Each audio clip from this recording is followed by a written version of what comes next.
Home and podcast time! That's right. A company that is nearly identical to Binford Tools is proud to present a home improvement podcast. My name is Adam, and I'm joined by my co-host, Jordan. Jordan, how you feeling this morning? I'm doing pretty good. It's Monday, so it's home and podcast day for us. And after a weekend full of Olympics, I'm ready to put in an Olympic performance myself. What about you? We're going for the gold, baby. Mm-hmm. That's what I'm saying. Let's bring it home.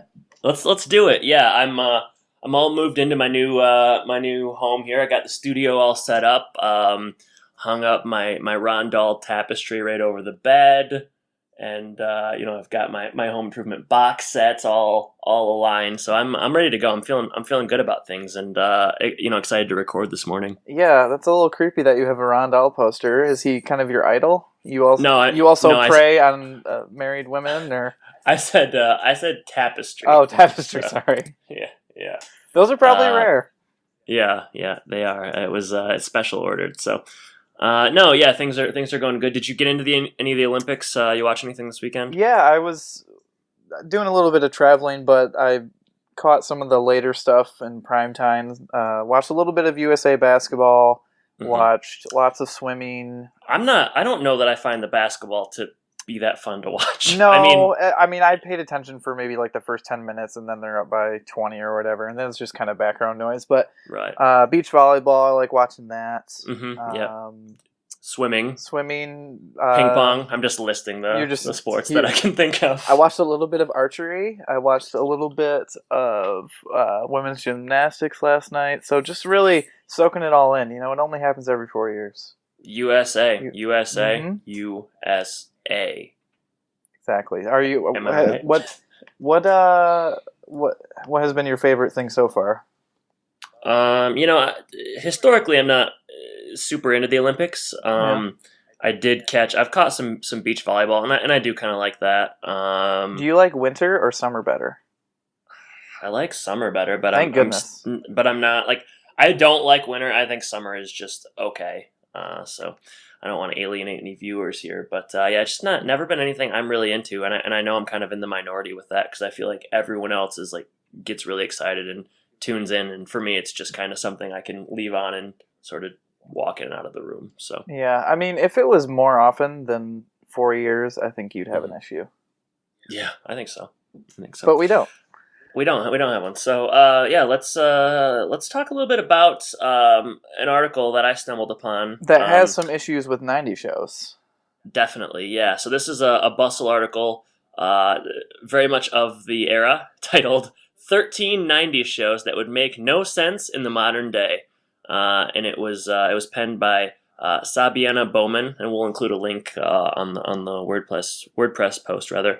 The premise here is just Sabiana, the writer. She's working her way through shows that were popular in the 90s and talks about why they wouldn't work in today's landscape or according to today's viewership or whatever. It's a bit muddled at times, but it does mention our titular home improvement. Yeah. So, Jordan, what'd you make of this? I'm going to go through the list real quick just for our listeners. Mm-hmm. Just list 1 through 13. So we've got Home Improvement, Captain Planet. You're starting with number 1 is Home Improvement. Number 1 is Home Improvement. I'm not sure if they're in any particular order for any reason, but second was Captain Planet. Third was Clarissa Explains It All. X-Files. We've got Wishbone on there. Frasier, TRL, which I just talked about with my wife the other day, funnily enough. Ren and Stimpy Show, Sister, Family Matters. Sister, you love that show. We talked about it earlier in our podcast, so we know I'm a big fan of that. Baywatch, Are You Afraid of the Dark, and capped off with a show I've never heard of, The Secret World of Alex Mack. Oh, you never watched that? No, what was that on? Nickelodeon, I believe. Okay, well. Yeah, it was, I don't remember much about it, but, it had a 5-year run, it looks like. Yeah, it's that girl from, like, 10 Things I Hate About You. Mm-hmm. If you've ever seen that movie. I guess not in your wheelhouse, but yeah, no. It's definitely, it's pretty well known, but yeah, so the list is it's okay. We mention it because there's just so little. Just like I've said before, Home Improvement doesn't have much of an online presence, so it is number one, or maybe it's just listed first. But so these are shows that she doesn't think would work in today's landscape. So I'm going to go ahead and read the Home Improvement right up here. So, Home Improvement is remembered fondly for introducing the world to teen heartthrob Jonathan Taylor Thomas. But if you tune in now, you'll be treated to a show that celebrates stereotypical masculinity in a way that is completely foreign today. Tim the Toolman Taylor was a macho chauvinist who loved cars, sports, tools, grunting, and injuring himself by adding more power to everything. Add in the part where Tim was the host of a popular public access TV show aimed at satirizing PBS's This Old House, and you have the perfect recipe for a show that is super confusing by today's standards. So we talked about this a little bit before. Nothing confusing about Home Improvement. No. Not at all.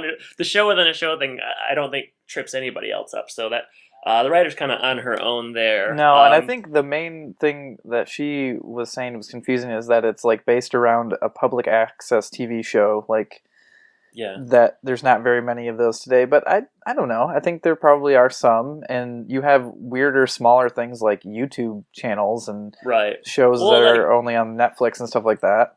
Yeah, I mean, people don't watch like Wayne's World and get confused by, Wayne having his own show and being like famous within Aurora. So I don't understand that point necessarily. The stereotypical masculinity is a valid point, but I don't know that I would refer to Tim as a macho chauvinist. I mean, he hasn't been sometimes, but also like at the end of every episode, he like apologizes for being stupid. So he kind of sees the errors in his ways for I don't know, a half hour, and then he goes back to being himself. But yeah, it hasn't been as bad, and maybe we'll get some worse episodes coming up. I'm sure there are some that are like glaring examples.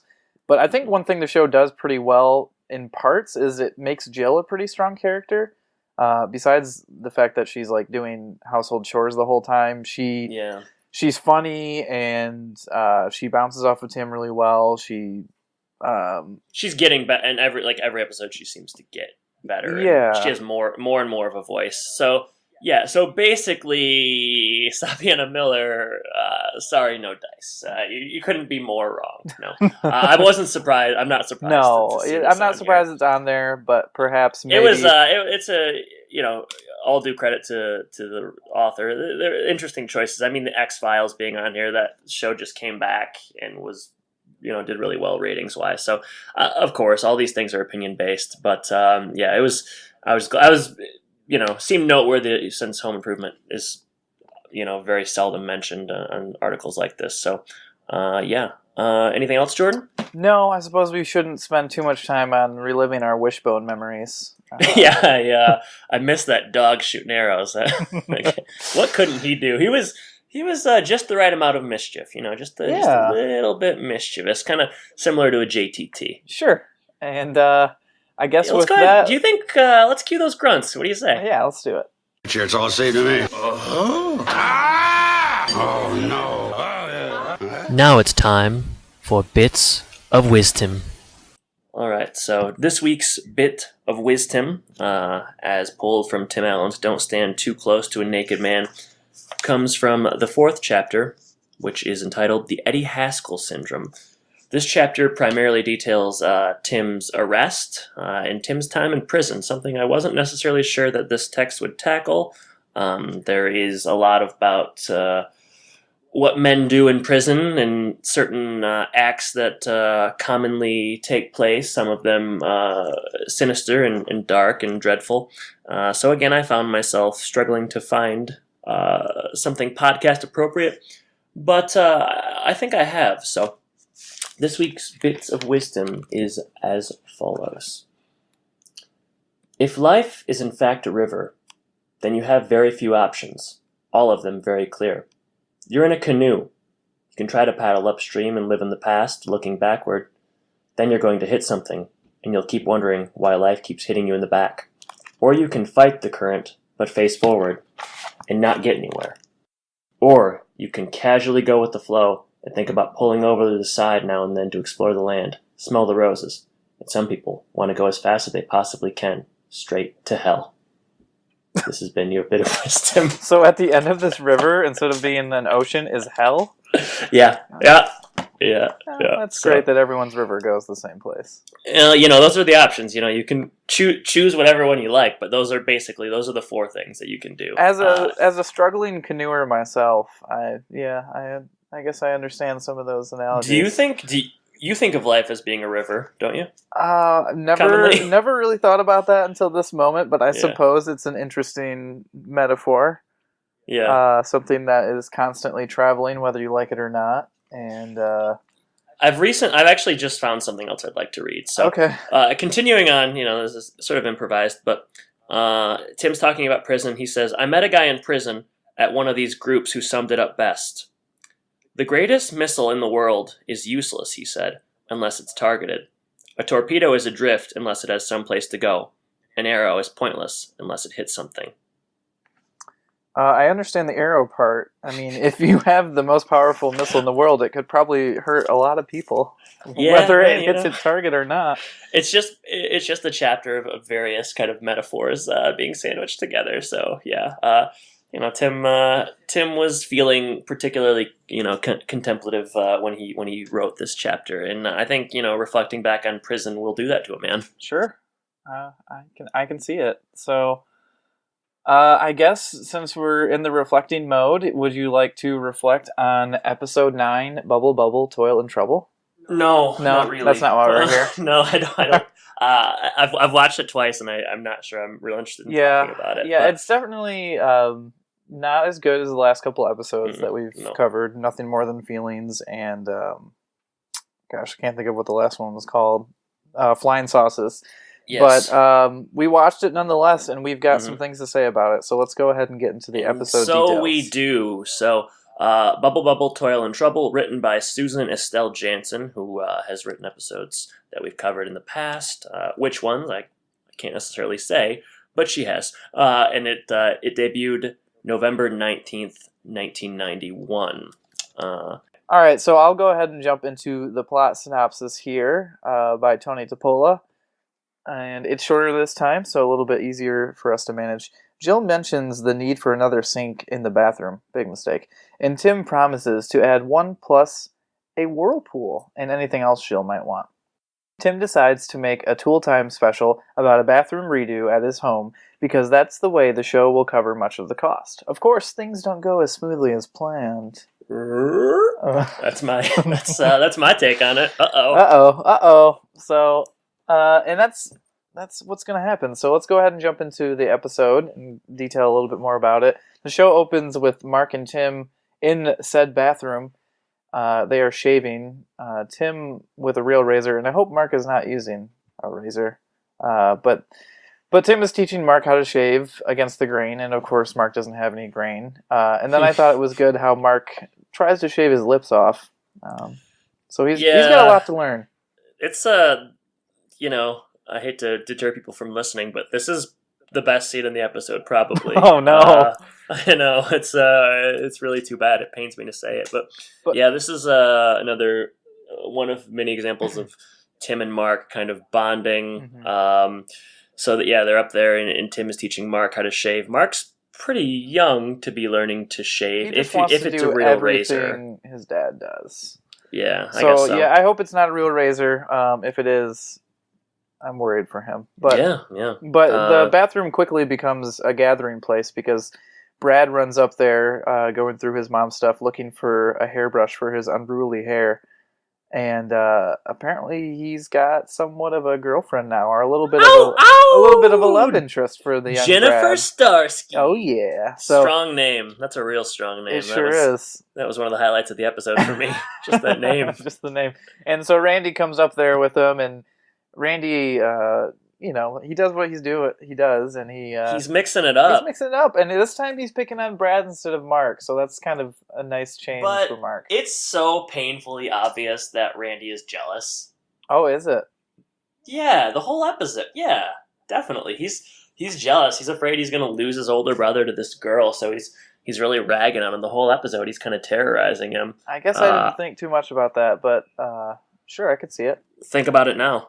It's mind-blowing. I appreciate you bringing that up. Definitely. Yeah. And as Brad's going through his mother's stuff, he finds an eyelash curler, which he doesn't really know what that's used for, and this kind of leads Tim into a wild speculation and kind of a joke that he plays on the boys about what women do in secret and what they're like when they wake up in the morning. And he lets them in on the secret and says that women are born without a face. Kind of like, and they're kind of like a Mr. Potato Head. So Tim kind of, go ahead. No, I was just going to say exactly. So, right. You got it. Nailed it. So Tim demonstrates this by, I don't know, he looks kind of like a clown or the Joker. Oh, it's scary. It's pretty terrifying with his smile. He sloppily puts the lipstick around his face, and Brad says, "You look like Nana," and then Tim says, "Well, if I were Nana, I'd have it on my teeth." So, shots fired at Nana. Sorry, Nana. Poor I guess dame. that's the mother-in-law, right? Yeah, probably Jill. Yeah, so that's probably the third joke of the series on her. And she can't really defend herself at this point. You got your Nana jokes, you got your opera jokes, you got fart your jokes and poop jokes. You got your fart jokes. You got Tim not being very skilled in the bedroom. So we're hitting the same bits over and over again, and I can only expect that to continue. Yeah, absolutely. So Jill finally walks in and kind of ushers the boys out, and Tim and Jill booty bump at the sink and kind of play up the fact that there's not a lot of room at that sink, and they both want to use it at the same time. And that kind of leads Jill to her first mistake, which is expressing her desire for a second sink. And Jack and Jill sinks is what they're called. And house hunters enthusiasts, they'll know what I'm saying. This is I'm a big fan of house hunters. I can't say I've ever. I thought Jack and Jill bathrooms is what you were talking about. No, Jack and Jill sinks. So like twin sinks on each side. It's a common thing for young couples to want when they're buying a first home, or even older couples. I gotta say, I have one, and they're fantastic. Yeah, lucky is all I can say. But something you aspire to, something to strive for. You a House Hunters fan? I kind of go in spurts with it. Yeah. You'll watch it for like a week, and then it's the same formula. A week straight, like without eating just or like sleeping. Without stopping, without eating, without sleeping, and then after that, I'm good for a couple months. I've learned a lot from house hunters, crown molding. I've learned how great wood floors are to people, open concept kitchens, curb appeal. Yeah, when I do start looking for a house, I feel as though house hunters made me infinitely more prepared. The only thing I don't like about it is that I feel like every single show, the budget for the family is like $600, $700, $800, $900,000. Yeah, the lowest budget I've ever seen is like $250. Yeah, so that's kind of interesting. It's like you don't find that relatable? Is that what you're saying? No. Oh, okay. I guess that doesn't. For me, that's just kind of like pedestrian. Doesn't really take me out. You're looking at the $2 million range usually. So. Yeah. But you cannot find a Jack and Jill sink for the life of you. No, it's my white whale. I just can't seem to get my hands on one. Oh man. So yeah, back to the sink. Tim says he can add a new sink, and Jill says no, he just doesn't know how to do small jobs. And that's kind of how the scene ends. And we head downstairs, and Brad just got home from school, and Mom is at the table. And his hair is out of control. See, I knew you were going to say that. You like it. But I think it's better than what his hair normally looks like. I guess so. I mean, he looks like Pauly D from Jersey Shore or something. It's just... Yeah, which is cool. Yeah, that's right. That's something you like, I guess. No, I know that the idea is that Brad's hair is so absurd looking and it's supposed to be like a joke. But to me, it was in keeping with what his hair looks like normally. He has it's a mullet, so why is this better or worse? No, I suppose it's the same. I think really, if he just got maybe a couple inches taken off, it would be very impressive. Is that right? Okay. In my expertise here, but that's just me. But Jill is being nice. Says he looks handsome and kind of clues Tim in as he walks through the garage door and is like, hey, don't be mean. Tim says, yeah, that's sharp. And then Brad says, yeah, you like it? And he said, no, it's sharp, which was a cheap laugh, but it worked for me. Yeah. And so Tim heads over to the table and shows Well, no, I don't know if they're at the table. They're somewhere in the house at this point. It doesn't, the living room, kitchen, they're all the same. Dining room area is so small, and we spend so much time there. It doesn't really matter. Yeah. Yeah, exactly. So Tim is showing Jill some brochures from Sinks R Us. Yep. And it seems to be a real store from a little bit of research I did, but she's kind of still wishy-washy on the idea, but he really starts to sway her when he mentions the fact that he can put in a whirlpool. Whoa. Yeah. Not only would she get a second sink, but she would get a whirlpool, and this is a game changer. Game changer. I mean, she is he mentions that, or he puts the pamphlet brochure or whatever in front of her face, and she is like transfixed. Yeah. It's like it's as if Sir Larry Houdini has come back from Offsides, the episode Offsides, and just sort of put her in a trance. He sure did. That's a callback to our third episode. Go ahead and go back and listen. Thanks for clarifying that for people. Yeah. Tim estimates a 5-day remodel, and this is where he actually has a decent idea on how they can get this done, because the price for the whirlpool and the new mirrors and the second sink is a bit expensive. So Tim's idea is to have Tool Time film it. They will pay for half of the materials and all of the labor. And really the only snag that Jill sees at this point is Al going to be there? Is someone more competent than my husband going to be there to kind of watch over things?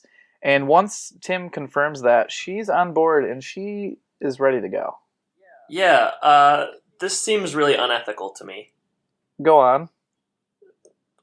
What using it for? Why do I have to? I mean, he's using his television, his power as like the host of a television show, and like his role position with Tool Time to like pay for his wife wanting a dream bathroom. I don't. How is that's there's no way that's something that like you would be allowed to do. I mean, if you are a host of your own public access TV show, it's got to have some perks, right? Yeah, but I mean, that seems very unethical to me. I don't know. It just didn't sit well. Seems morally reprehensible. This is where I draw the line. You draw the line. Well, I mean, as you'll find out later, it doesn't. He kind of gets his comeuppance for trying to swindle the system. But like seriously, do you think that this is something that could happen in real life? I mean, or like don't you find this slightly problematic or no? I don't know. I mean, if going back to like HGTV, isn't that what they have all those people on the show for? Like they'll get to be on the show and get super cheap remodels, but it makes for good TV. So it's kind of like, I don't know. I doubt that the show like this made for good TV. I don't know. I think everything's stupid Tim done. Stupid Tim does. Stupid Tim dumb. Stupid Tim dumb. It's infectious. That's mailbug-esque right there, but fine. I mean, whatever. I know I know that it's a TV show, and I know we get caught in the nitty-gritty, but that's kind of what we're doing here. So, I don't know. It seems strange to me, and I know that they'll do this moving forward. I remember he redoes the basement, and Randy moves down there or something. So, I get that this is something we're going to see, but it just seemed kind of strange to me, like just a little bit strange. That's it. Speaking of strange, let's go ahead and move on to the next part of the scene. And Randy and Brad are home, and again we see something a little bit strange where Randy is picking on Brad again, and Brad has a love letter. He's jealous. He's jealous. I mean, this is case in point for Randy being jealous of his older brother's new love interest, Miss Jessica Starsky. Yeah, and he starts reading a little bit of the love letter. She likes his hair. So you and Jennifer are big fans of his hair, and that's good. Mm-hmm. That's good. Yeah, I'd sit next to Brad on the bus. Oh my gosh. So Tim comes home with a production guy trying to get things set up, and I don't understand this. Try to explain this to me. Why is Tim always wearing like suit coats and ties when he's doing home improvement stuff? Shouldn't he be wearing like clothes that can get grungy and dirty? That's just part of the aesthetic. Like Al's always wearing his flannel and jeans, and Tim's got like a sport coat and like a wild tie. I don't know. Yeah, it is. It's it's the Timiform. As they say, and by they I mean me. I don't know. Yeah, I was more confused by how Jill hadn't decided on the color palette yet when they were just about to start filming. Just getting ready. Yeah, and she's wrestling with kumquats or loquat, among others. Six and Tim, peach-ish colors, basically. Yeah, Tim says, there's really no difference in the colors.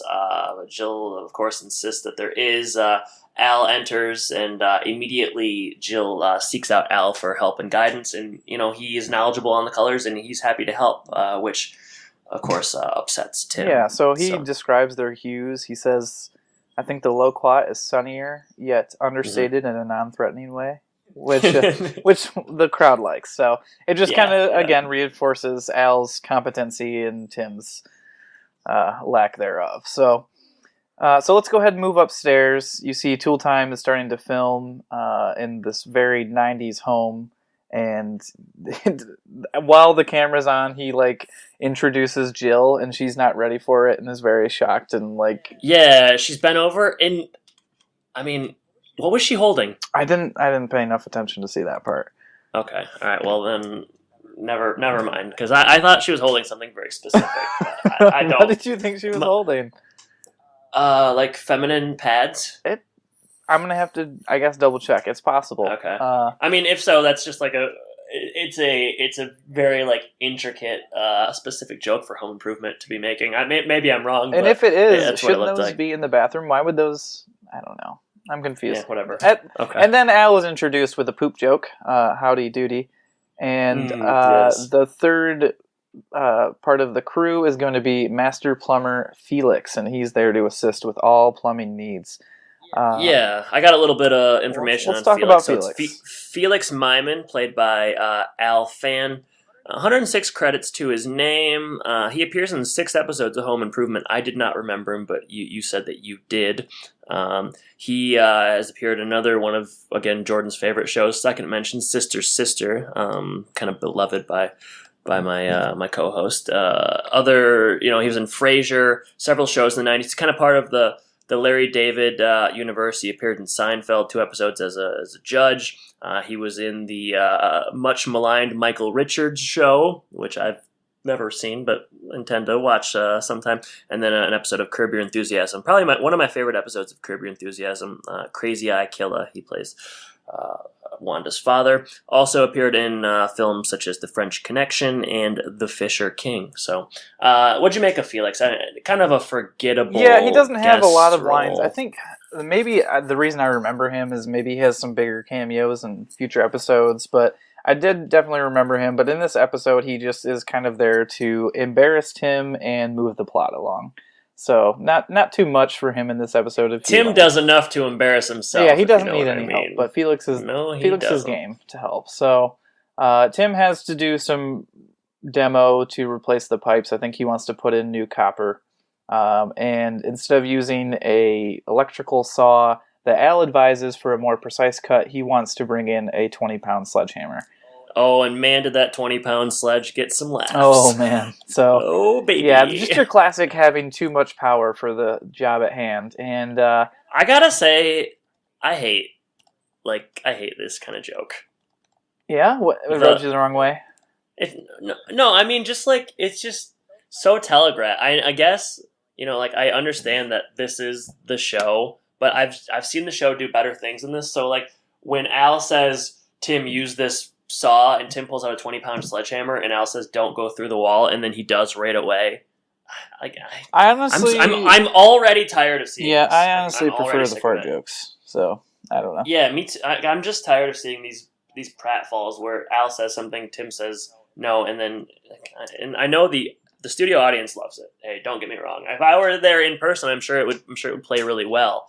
But watching it 20 years later, it just doesn't do it for you. Yeah, no, just not working for me. Yeah, so Tim goes all the way through the wall, just like he was warned. And Jill's on the other side. Yep, she's looking through in. what have I agreed to? Which is exactly what happens in the opening title sequence. Yeah, how do you like that? Yeah. So we pick up outside. They're in the back area where we famously saw aliens last week, or really not famously, but we saw aliens last week, and they're getting ready to film. really small crew. And they're on day 10. Let's say, this was supposed to be a 5-day remodel, and now we've doubled that time, and we're not even There close. are maybe only 4 people filming the show as a whole. There's like Tim, Al, Felix, and like one guy holding a camera. So it's a grassroots operation. I mean, there's little going on. Tim, they're about to go on. Tim mentions that he has sausage stuck in his tooth, which is not especially funny. But just wait till the sausage pays off. Oh, it sure does. So yeah, I mean, I don't really. What else is going on here? So Randy comes out to warn Tim that Jill is. She's upset. Yeah, she's upset again, as she probably should be at this point. It's already gone double what was expected. Yeah, so Tim just kind of avoids that situation and starts the filming. Does a countdown, but right before the show is about to start, Tim's sausage gets the best of him, and he lets one roar. I hate it when that happens. Yeah, and this, to me, is probably the funniest part of the episode, because Al's response, he's like standing behind him and he has to walk away, and I don't know. It's the funniest pooper fart joke of the series to me, which is not saying very much. It is not. No. So, getting back to the filming, Tim introduces the last phase of their redo, which is getting the whirlpool upstairs. And Felix comes out and informs him that someone, which is Tim, measured wrong and they can't actually get it upstairs. So they need to cut. There's a bit of controversy here. Felix advises that if they want to hoist it, or the only way they want to get it in, or could get it in, is to hoist it up off the roof and cut out a side of the house and slide it on in. Yeah, and Jill is upset by that, and she has every Reasonably right so. to be. Felix's role, kind of in this episode, is basically just to come out and kind of spill the beans on the things that Tim is doing wrong. Yes. It's I don't know. I'm at a I struggled with this episode. I'll just say so right now. Well, and I would agree, because like Jill is very upset, as she should be. But we didn't see any of it, so like it's so abrupt. And when she comes out to kind of express her anger, she is again distracted by the whirlpool that is there. So Tim gets her into the whirlpool, and she instantly forgets about all the troubles that she's having. Yeah. And Tim describes the speeds, which are low, medium, and who needs a man. It's another really racy home improvement joke. I don't know, despite what that article said at the beginning, I think that kind of joke would play.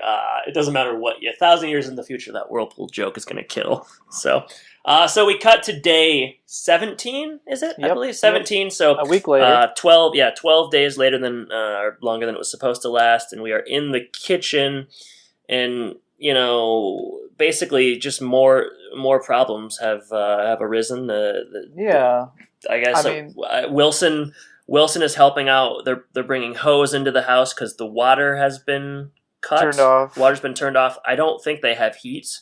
No, yeah, because I think there's a hole in the side of the house at this point. See, that just wasn't clear. Like they had to keep cutting or like moving time ahead to show that things had gone so over schedule and probably over budget as well. But like I didn't know what was going on. Like we get like exposition stating like that Tim has done various things wrong or that mistakes have been made, but it was just kind of unclear to me.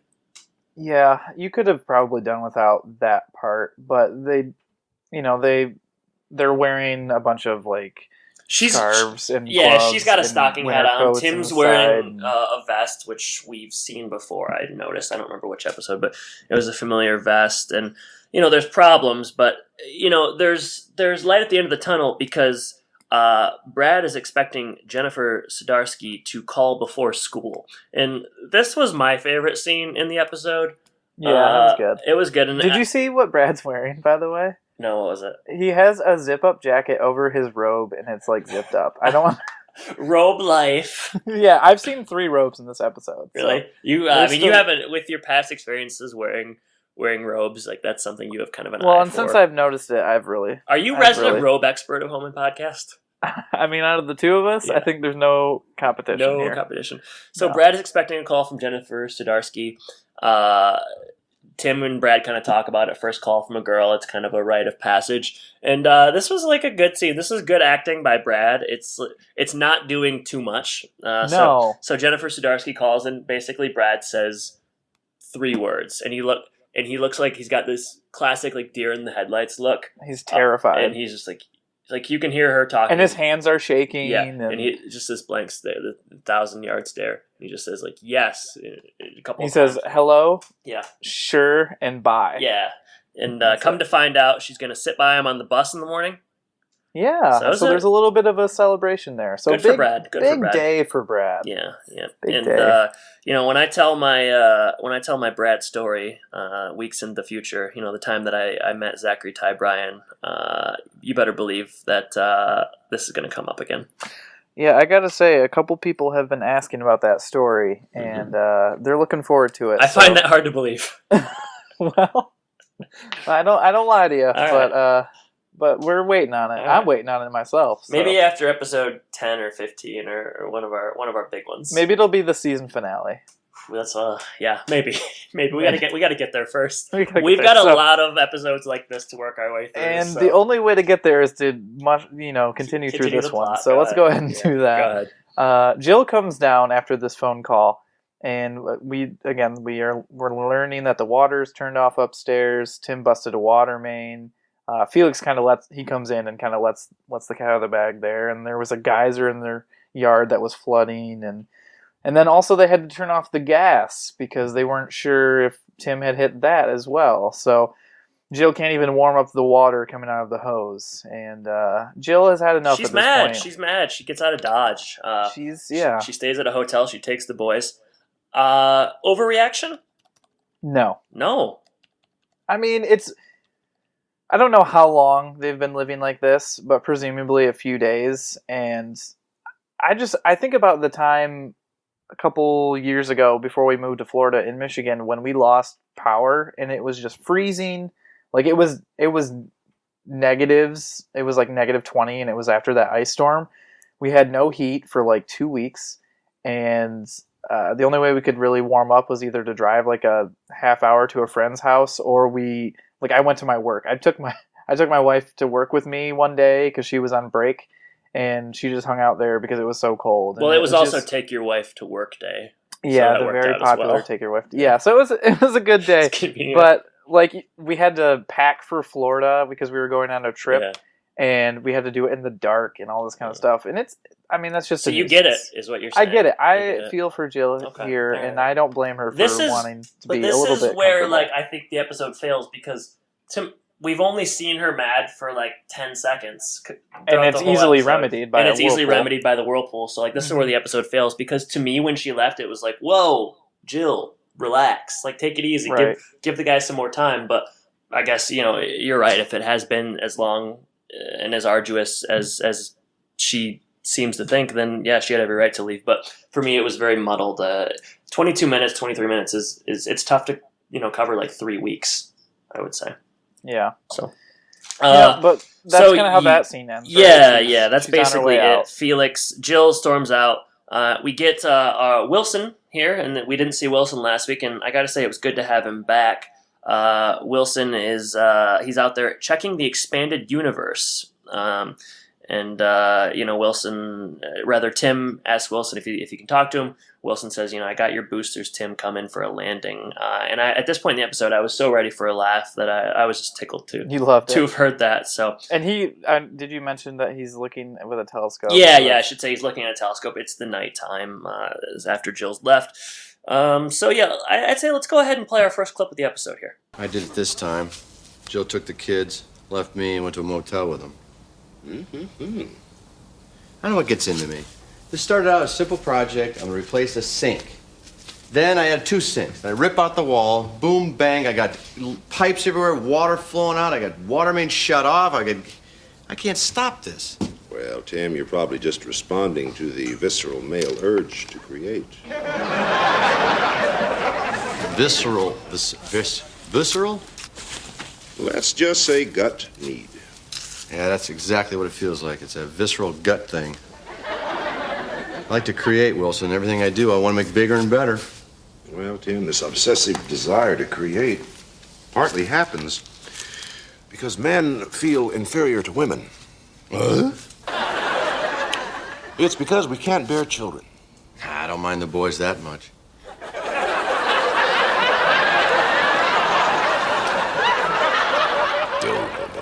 What I mean is, women can give birth, and we can't. And we sure lucked out on that part. Well, I don't know, Tim. You were there when your boys were born. Birth is a miracle. Maybe one of the reasons you get so involved in your projects is because you want to create something as wondrous as human life. That's a neat thought, Wilson. But the way this project's going, I think giving birth would have been easier. Tim, I think you have company. All right, so according to Wilson, Tim is sort of, his need to create is best explained through a visceral male need to sort of create things because women, they bring in human life and men cannot do that. So that is basically Tim is just acting upon his inability to bring life into the world. It's a sort of a male complex. It's the visceral male need to create, and Tim doesn't know what visceral is, and he can't really say it. And per the usual, I know, but Tim's college educated, and I don't know that visceral is a big enough word for that joke to work. When it was hierarchical a few weeks ago, I bought it, but visceral seemed like a step too far. That's where you draw the line. I mean, I feel like I'm this episode kind of being the naysayer and kind of bringing up things that I didn't like. Fine, but I don't know. Visceral. I don't know. I feel like at the very least he could say the word right. Yeah, it's not a complicated word to say. At least I understand not knowing what it means, but I don't know. At this point, he's just so comfortable with Wilson that he is willing to, let himself be vulnerable. Yeah, and that's. I'm proud of him. So as far as the Wilson, we talked about sort of what he is using as Tim's excuse this time. What'd you make of that? Did you buy this? Sometimes Wilson says things and we think, yeah, okay, I'll accept that. But what do you make of this one?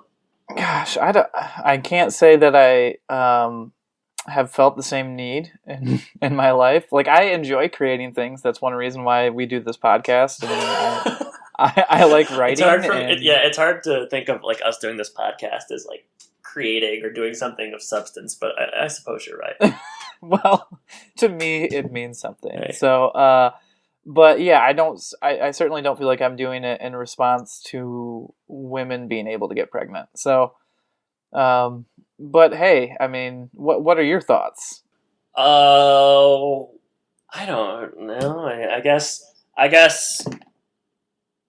buy it. Sure. I'm sure that all of the Wilson dialogue or like all of Wilson's beliefs are pulled out of like some like Freud 101 book. Yeah, I'm sure it's very Freudian. I'm sure that there's like a basis or like a baseline to every one of Wilson's beliefs. So I actually thought that this one was one of the more like logical arguments. Some of them they seem like so shoehorned in. Like Satellite and Hot Tim's Roof. I remember thinking that one was sort of absurd, but this one, yeah, I sort of bought it as far as, and yeah, and in a week episode, I found this Wilson scene to be sort of comforting. So, so Jill returns later that evening, and I guess it's coming close back to back here, but I guess we should probably play our clip of Tim and Jill kind of coming together again. Hi. Hi. Thought you and the boys were staying at that motel. I was. But every time I went into the bathroom there and looked into the sink and didn't see your shaving stubble, I got depressed. I really missed you. I decided that I'd rather have you and no water than water and no you. Well, now you have us both. Water's on and here I am. I'm sorry I got mad and left. It's okay. You know, it wasn't you that I was mad at. It was just the remodel. No. I can't give birth.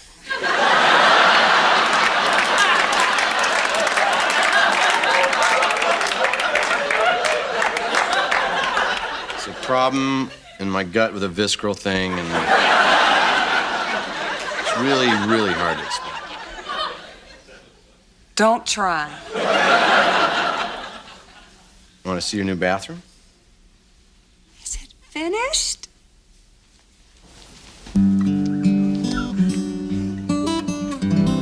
So as you heard there, Jill is kind of the first one to apologize here, even though I don't necessarily think that she should be the first one apologizing here. She says she missed him, and she didn't see his shaving stubble in the hotel bathroom. And I mean, she's honestly being very sweet here. She's always the first one to apologize, though. Yeah, I mean, again, this is her meeting him more than halfway. Definitely, yeah. And the apologies happened, and then definitely one of the best lines for the episode here is when Tim just basically says, "I can't give birth." Yeah, he's trying to explain Wilson's thing. He says visceral. I can't give birth, and she doesn't want him to explain anymore. To Jill's credit, she doesn't go down that hallway or the door. Yeah. But yeah, it's that was funny. That was a laugh. But yeah, and the scene kind of Wilson watches from afar. I noticed he does. that. That was kind of the first time that you've seen him. I mean, he obviously can't hear through the windows or anything, but he sees them kind of coming together, and they must have smiles on their faces. He takes as solace Tim, in that. And Tim kind of shares that the bathroom is done, and so that came completely out of left field for me. Like I had, based on just context, it seemed to me like things were still kind of in disarray. So when Tim said that the bathroom had been completed, I was sort of surprised. So really, I mean, she should have just left earlier, and then he would have put it in overdrive and got things done. Definitely, yeah. Hindsight being 20/20, Jill should have left on day 6. Probably would have been a better episode. Shorter, at least. Definitely, which would have been nice. Yeah. So they go upstairs, and Tim is trying to show off the room. And I mean, to his credit, it looks good. It's got the double sinks. It's got kind of an added-on area where she can kind of sit at a vanity and has some storage there. And of course, the tub or the whirlpool, it looks great. Not just the tub, Jordan. I mean, let's pay it the credit that it's due. It's a whirlpool. It's a whirlpool. Jill wanted it bad. And the hidden gem of this bathroom is the automatic toilet that's after a man goes to the bathroom, it automatically puts the seat back down. Yeah, because men, they just can't remember. It's the hardest thing in the world. I tell you what, men, they're always leaving the seat up, so this one automatically will. And that's Tim describes that as the most romantic part of the bathroom. Yeah. Tim is quite proud of himself there, and Jill is excited, and it's a nice ending to an episode. It was nice for me because it meant the episode was almost over, so that was particularly enjoyable, an enjoyable scene for me. But not quite over, Jordan, because in the next scene we get a aggressively unfunny and strange scene where Jill is she's in the bathtub with a glass of wine and full makeup. A lot of makeup for a bath scene, and the boys are knocking on the window, or rather knocking on the door. They're on the window. They put a ladder on the side of the house, and no, they're knocking on the door. And Mom, it's been 7 hours. What are we supposed to do? We're bored. So we know that Jill loves the whirlpool. She's been in there all day, and the boys knock, and then Tim comes up, and she doesn't even look like she's pruning. Doesn't even look like she's pruning. She's listening to like smooth jazz or something. Should be opera by all accounts. But was it? No, I mean it should be. Should be. Yeah. Hey, I wish it would have been. This is character inconsistency. Character build. Yeah, we're all about character building. We want things to work evenly across the home improvement universe. But yeah, Tim comes up and he says, guys, what do we need? More power. So he talks a little bit louder and basically brings out a megaphone. Says, hey, if you're not out in a week, I get to start dating again. Ha ha ha. Jill sits in there relaxed, and the episode basically ends. You want to explain the last? And after I'm losing credits, enthusiasm here. Just let me pick it up here. So this great scene after the credits here, there's some outtakes where they walk into the bathroom to kind of display the job well done, and the lights won't turn on. So they do that like 6 or 7 times. Yep. Sure do. And for some reason, that's about it. So End of episode 9, Bubble Bubble, Toil and Trouble, and we couldn't be happier. Yeah. I this episode was longer than reading the Macbeth play, of which the title was based. I would say it was that slow for me. Let's hear your highs and lows. I think maybe you liked it more than I did, but let's find out. If I did, I don't know how. Okay, but the only highs that I really liked were Al describing the difference between like the tiles. I thought that was kind of funny. His descriptions of the hues and the differences. I thought that was pretty good. I liked the "I can't give birth" line. I liked "Who needs a man" from the whirlpool. I feel like if we're isolating specific lines we liked, then I was really looking for them. And I think, as you mentioned earlier, the scene with Brad on the phone. Yeah. I think Brad is still probably, of the boys, the one who's getting the least amount of screen time, maybe. So it was nice to see him get a little bit more active role. And but I mean, the lows, just like the episode, like you said, it took forever. It seemed like there was only one thing going on, and it was this remodel. And day, you have updates on day 10 and day 17 and day 18, and all of those scenes aren't necessarily quick scenes either. So it was just a lot of nonsense, I guess. Yeah, definitely. I agree with you. As far as highs go, Brad and Jennifer Sudarsky, that sort of plot line was nice because it was something other than what we were getting. So it was nice to have something else to get into. I think Brad does well in this episode. I think his acting is quite strong in that telephone scene, because it would be easy for like a child actor to like really try to overplay that. But it was funny because it was just so like, I don't know, just played just with such low energy and like just sort of blankly. And I thought that was really funny. The Wilson scene was nice, probably just because, again, like it was something that wasn't Tim and Jill arguing about whirlpools. So I thought that was good. It was good to have him back. But definitely that more lows to be sure. I think that, it sounds like you agree, but I struggle with the episodes where they're only in one place, and that place is usually the house. Like, I just find it really boring when they only have like one set and really only one thing going on. I think. Well, you're an extrovert. You like to get out, and so I think that's reflected. I don't think that it has anything to do with that. I think it just makes for a boring episode. The episodes that have a couple different things going on are generally the ones that I enjoy, or at least two different sets. This didn't have any tool time. They were at the house, so that was especially boring. And I had a tough time with the timetable of things. Like, Jill getting mad felt unearned because we didn't see it. Jill's apology felt unearned because, I think I would say Home Improvement has kind of a problem with establishing time.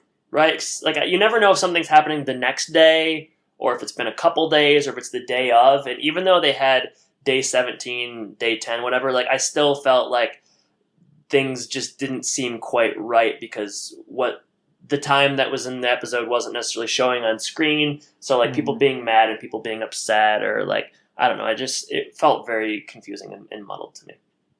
Yeah. So I can't really argue with any of your points. And you shouldn't ever. No. It's in your best interest to just agree. The show is built on agreement and compromise. Yeah, it is, I'll say. That's double, or rather Bubble, Toil and Trouble. One of my least favorites thus far. For sure. So let's go ahead and see what our user review stated. User review. All right, so Explorer DS6789 on January 10th, 2014 wrote a review called The Bathroom of My Dreams. And as is always the case, it's a long one, full synopsis, but we'll just skip ahead to the final paragraph.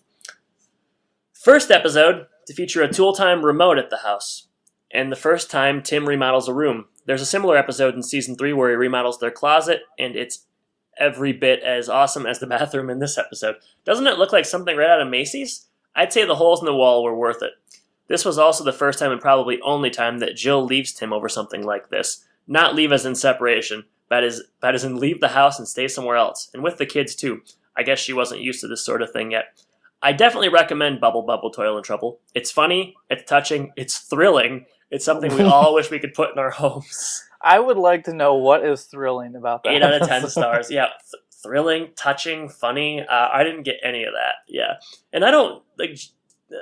Jill and Tim separating. I mean, like there wasn't that much at. It wasn't that much at stake. She just was frustrated with the lack of heat and water, so she left. I mean, I don't know. I didn't think it was that high stakes. Yeah, it wasn't like played like as in like a crisis or anything. No, the only thing that semi-resembled that is kind of the way she apologizes. But when she leaves, it's not like...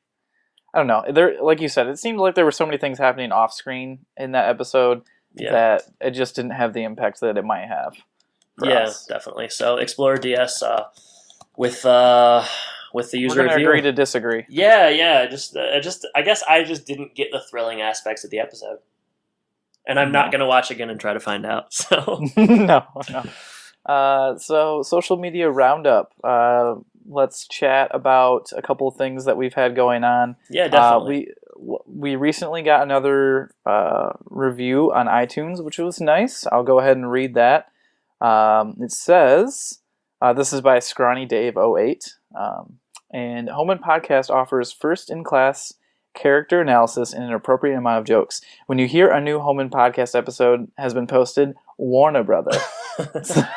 That's a reference to a joke made a few episodes back. I like the appropriate amount of jokes. Like, we're not too much, not too little. So just the appropriate right in that amount. Sweet spot. Yeah, so that's where we aim to be. Thank you very much, Scrawny Dave. We appreciate it. We appreciate the review. And there's been a few other reviews that haven't included any writing with them, but we appreciate those nonetheless. So yeah, if you like the podcast, go ahead and rate and review us on iTunes. It does help people find us. Mm-hmm. Other happenings, we've had some action on Twitter. Posted a poll about aliens, whether or not Home and Podcast listeners believe in aliens, and 60. Let me find the exact percentage here. The options, it was a question of whether or not you believe in the extraterrestrial, and I think that the most popular choice was it doesn't really affect me, which was something that you stated last week. So we appreciate all those who participated in the poll. Once again, I'm right. Yeah, 57% it doesn't affect me, 14% voted shish kabilly bob, 29% said no, that's crazy. 0% of Home and Podcast listeners believe in the extraterrestrial, so... That's worth well, that's noting. not necessarily true. I think it doesn't affect me is just a ambivalence towards the situation. All right, well, fine. 0% think that there's extraterrestrial life out there, and it affects them, and care about it. Or I think it affects them. Granted, that's only seven voters, but please follow us on Twitter at Home and Podcast. Always looking for emails or correspondence that we can read on the podcast.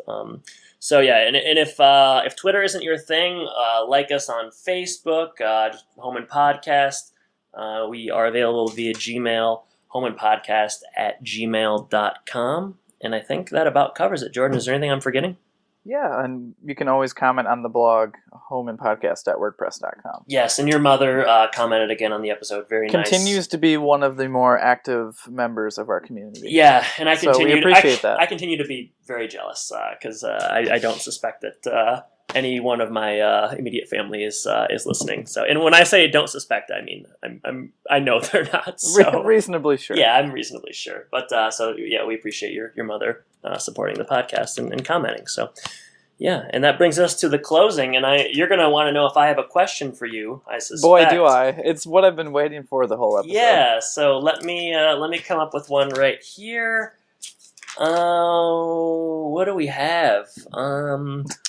Good luck with this one. Okay.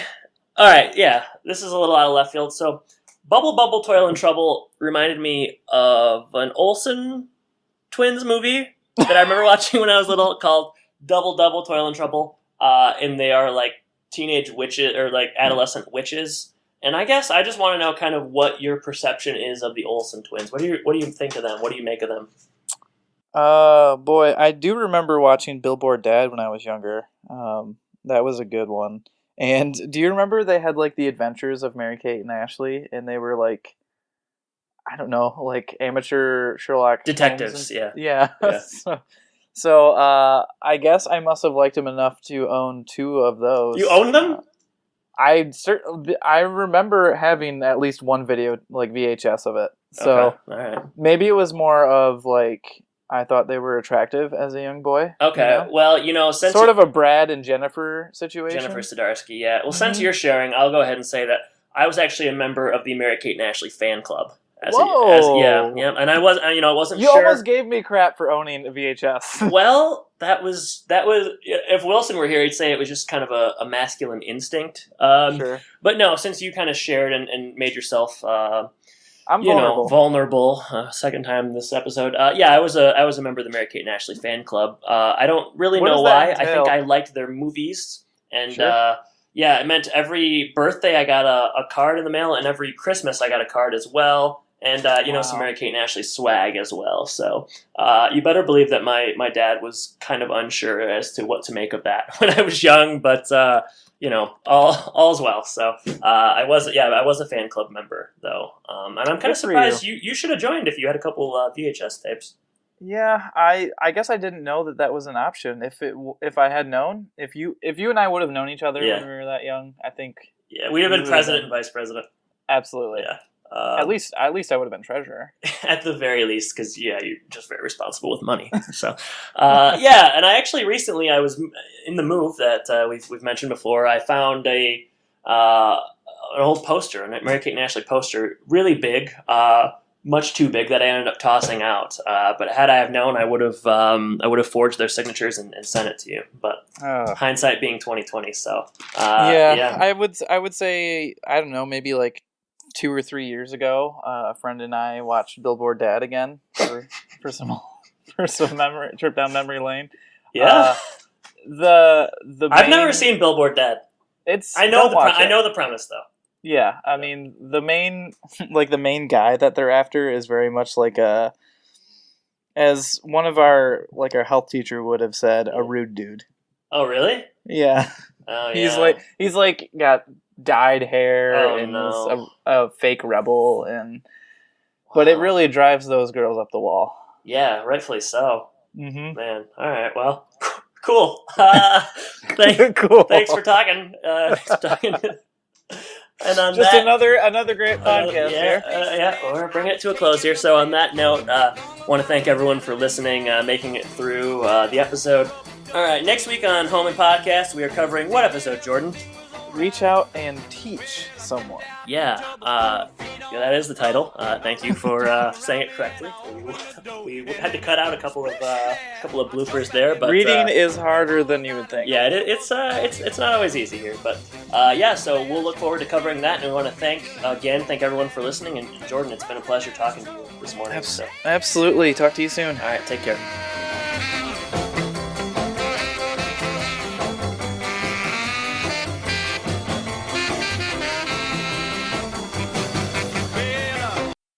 Next week on Home and Podcast, we will be covering what episode, Jordan? Reach out and touch someone. No, it's reach out and teach someone. You stupid. Oh. All right. Third time's a charm. Oh, it hurts. It hurts so much. So just to clarify, it's reach out and teach someone, as in teacher. I'm looking at it, too. Reach and teach. It's right here. You pervert.